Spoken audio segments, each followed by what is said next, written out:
Hi, my name's Lorraine Hamilton. I'm a training manager for Hull and East Yorkshire Mind and North East Lincolnshire Mind, and I work and deliver training on the Head Start programme.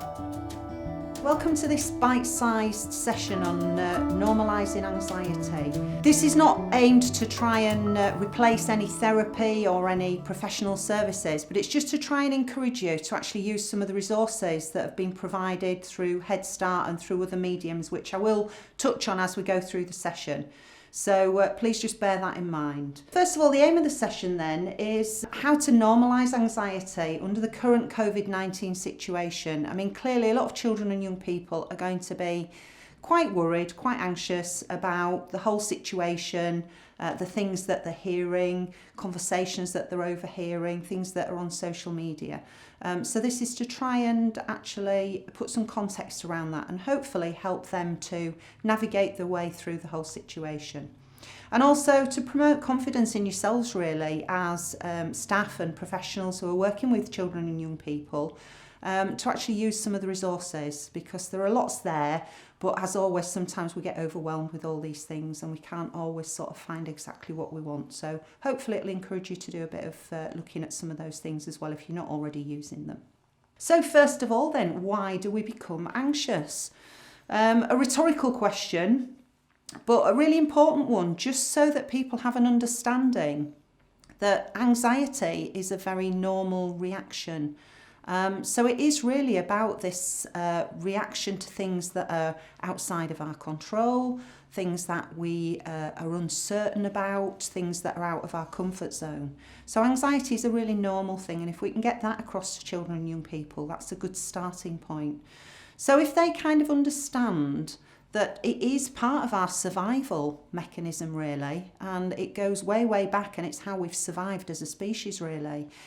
So if we think about, say, a meerkat is probably a good sort of idea of somebody who is always on the lookout for danger, always vigilant.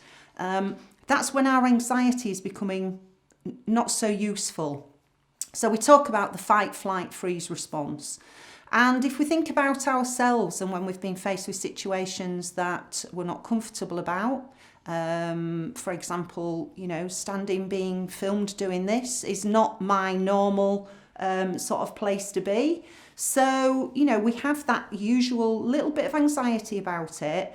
And if that kind of takes over, then our first sort of reaction might be, I'm going to avoid that. I'm not going to do it. And that's what you'll see in your children and young people. If they're starting to become overly anxious about things, then the first sort of reaction is, if we can get out of there, if we can run away, if we can do the flight bit, that's what we'll do.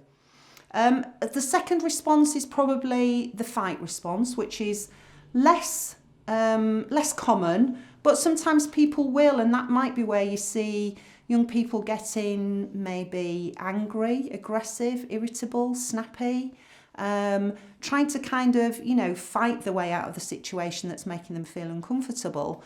And then the final and less common is the freeze response. And that's where people just absolutely shut down. They're not able to sort of respond in any way to that danger. And that's quite a common response that we see in perhaps victims of sexual abuse or some sort of abuse where they just cannot get out of that situation in any other way. So they might just sort of, everything shuts down. So I think just actually looking into and explaining a little bit more for the children and young people, this is what's going on, and it's quite normal and it's quite natural when we're faced with difficult situations like we are at the moment, challenging situations, a different way of living our lives, and things that are outside of our control. So I think that's a good starting place really to sort of normalise what's going on.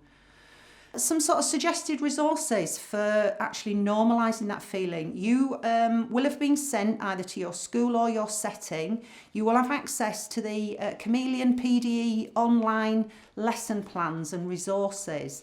One of the resources that I've picked out for you is the Feelings Graffiti Wall, which I think is a really good exercise. There are loads of them and they're all different lengths time-wise, so it's what you can fit into your sessions, but I think it's a really good starting place to get down the negative feelings, but also the positive feelings, because out of this whole situation, there have been lots of positive things that people can think about, and that's what we want. We want to be coming from that hopeful place. We can get through this situation, things will improve, and things will get back to normal. But it's just a matter of being able to navigate our way through these things. So I would suggest that you have a look at those, but I think the feelings graffiti wall exercise is a really good one that can be adapted for all kind of age groups. So have a look at the lesson plans and the resources on Chameleon if you haven't already. Another good resource is the Head Start How Are You Feeling website, and there is a specific area for professionals which I'm sure you'll all be able to log into. You'll have a login and a password to get into, and within that now have been put some resources from the Anna Freud Family Centre based in London. There's some really good handouts, and again some resources that you can read through that will give you a little bit more confidence in understanding where anxiety comes from and how we can actually deal with it in a more sort of positive, helpful way. One of the handouts that I've picked out is helping children and young people to manage anxiety. So there's some good ideas on that handout. And there's also 7 Ways to Anxiety resource that Anna Freud Centre have produced. So again, have a look at them, pick some things out that are suitable. You know your setting or your class best, and you know what they'll respond to. But have a look at these good resources. There is, of course, the Young Minds website, which has got some specific resources on for children and young people linked around the COVID-19 pandemic. So again, you know, some good things on there that you might be able to sort of pick out, things that are really appropriate for your group. And then also there's such a thing as the 5 Ways to Wellbeing, which if you've not been introduced to that before is something that we use quite a lot in our sort of mental health charity where I work. So I'll just sort of give you an introduction to the 5 Ways to Wellbeing, because again, I think if we can weave this into our everyday life, it's about building resilience, and it's about being able to sort of put a lid on anxiety when it starts to take hold and become unhelpful. So this is our 5 Ways to Wellbeing, and as it says there, it's about sort of improving our wellbeing, our overall wellbeing, so it includes our physical wellbeing as well. And I think it's helpful when you're trying to normalise anxiety to link it into physical health and just think about overall health and well-being rather than trying to separate the two things into mental health and physical health. So as you look at the 5 Ways to Wellbeing, as you sort of go around it, the first part is the connection. And I think that's something that I've had lots of conversations over the last weeks about how quickly we've learned how to connect online. You know, how quickly we've started doing the Zoom meetings, the wellbeing groups that we're still able to deliver online, the pub quizzes, all these great things. We're actually connecting probably and thinking about it more than ever, which has got to be a really good and positive thing, and you need to encourage that in the children and young people. If they're not already connecting, they really need to be. They're being active, I think that speaks for itself. You know, that's why the government said we could have our 1 hour of exercise right at the very beginning, because that importance of being active in some way is really, really good for our mental health and well-being. The taking notice, something that we'll cover in another little bite-sized session that you can access. Taking notice is really about being mindful. It's about being in the moment. And if we're in the moment and the here and now and paying attention to all the things engaging all our senses now, we haven't got time to really be anxious. We haven't got time to ruminate and think about the things that might have happened in the past that are going to make us sad and actually affect our mood and may lead to depression. So actually mindfulness has got a lot of research behind it, particularly for children and young people in school settings and in young people's settings, that can really help deal with things like anxiety and depression and actually build that resilience, which is important. The keep learning, we all like to learn new things. Hopefully that's why you're accessing this session, why you will take this as a sort of a stepping stone to actually go and find some of these other resources, see what might work, learn more. You know, there's always more we can learn. I think the day we stop learning, then we kind of stop being interested in what we're doing, really. So learning is really important. And then the give is about giving a little bit of our time. It's not necessarily about, putting some money in a charity box or something. But again, sometimes that's a really good way of engaging children and young people in what's happening, is actually finding something that they really want to give their time to. And there's been some great examples of that. The give, like Captain Tom has absolutely inspired hundreds and hundreds of young people to start doing things themselves, and sort of raising money for something that they're really passionate about. So again, if you can incorporate some of those things, then it can have a really positive effect on how people are feeling and sort of keeping a lid on that anxiety. So boundaries then, it's really important that, usually over time, if young people are feeling anxious, then that should sort of diminish. And if you start doing some of these things with them, then you should see that happening really, that actually they're very adaptable, and they'll get back to what is the kind of normal way of operating, within your setting really. But if that's continuing on, then, obviously you need to think about accessing the appropriate services and seek advice and follow your internal policies really. But actually by being proactive and doing some of these things as soon as possible, it might actually prevent children and young people needing that higher level of professional support that might be something that's delivered by CAMHS, for example. So it's about sort of being proactive really and confident to get involved in these things. There's a lot of information you will have been sent from Hull Psychological Services. You'll have been sent some videos, which again are other ways of learning, and I've looked through them, I've watched them, and there's some great resources in them. There's some really good little video clips and things that you could access that would generate a discussion around what's going on and what's been happening. So they've been put together by Rotherham Educational Psychology Services, and they've been put together specifically to train and support staff through this crisis really. So I would again really encourage you to have a look at those.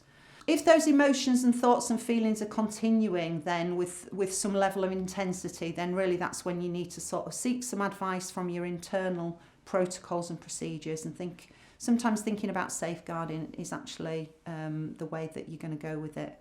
But remember that you're not there to diagnose. We're not clinical experts. We're not clinical sort of professionals. So it's about being able to know your boundaries and know when it might be overstepping those boundaries and when you need to actually involve the professionals. But hopefully, a large amount of times, that's probably not necessary at all. And that's why you've got all these resources at your fingertips. So some tips and techniques and things that we can use then. The Hull City Psychological Services have put together a great handout which has got lots and lots of different information on it, things that can be done via homeschooling, information for parents and carers. There are some really good little age appropriate videos, and again sometimes that's a great way to generate a bit of discussion around what's been going on. And all these things have been put together specifically around the sort of COVID-19 situation. So to try and put some perspective on things. Could also try some breathing or relaxation. So again, that's where a little bit of the mindfulness comes in, because there's some great little short things out there. The Anna Freud Centre have put together some resources where there are some helpful signposting to some good websites for mindfulness type of exercises, and there's also some on the Hull City Psychological Services website as well. Another thing you could do again is having a look at the Chameleon lesson plans. There are some other helpful, unhelpful strategy exercises on there. So again, it's about exploring with young people, children and young people, what can I do that's going to be really helpful, but also what am I doing that might be less helpful, and can I stop doing some of that and actually start doing more of the helpful stuff, and is that going to make me feel better? So it's about exploring some of those things with them. And also vision boards are something that have been put on the handout from Hull City Psychological Services, which again, they're really helpful things to get young people, probably good for the older age group, thinking about where they sort of see themselves going. You know, a lot of young people are suddenly in that sort of transition period where it's going to be, you know, they're going to have a lot of things to think about. So just actually trying to, again, put some thought and perspective. So have a look at the vision boards, because I think they'd be really helpful as well. And finally, really, you know, let's all be kind to ourselves and try and encourage that in the children and young people that you're working with, really, because we've got nothing to refer back to. You know, this has never happened before. We've never been faced with these challenges. We've never been faced with these situations that we're having to deal with. So, you know, trying to kind of maintain that positive mental well-being is going to help us. It's not going to make things go away, but it's going to help us deal with the situations that we're faced with as they come up. And children and young people really need that hopeful message, you know, that it is okay not to be okay, but that there are lots of people out there to help, and encouraging them to sort of find that trusted adult, that person that they can speak to about how they're feeling, is going to be really important. So I hope you found that sort of helpful. That brings us to the end of the little short session, but I hope it's sort of a sounding board really for you to start looking at some of the other things and thinking about what best fits your setting or your school or your class. Wherever it is you're working, you should find lots of resources that will really fit. Thank you.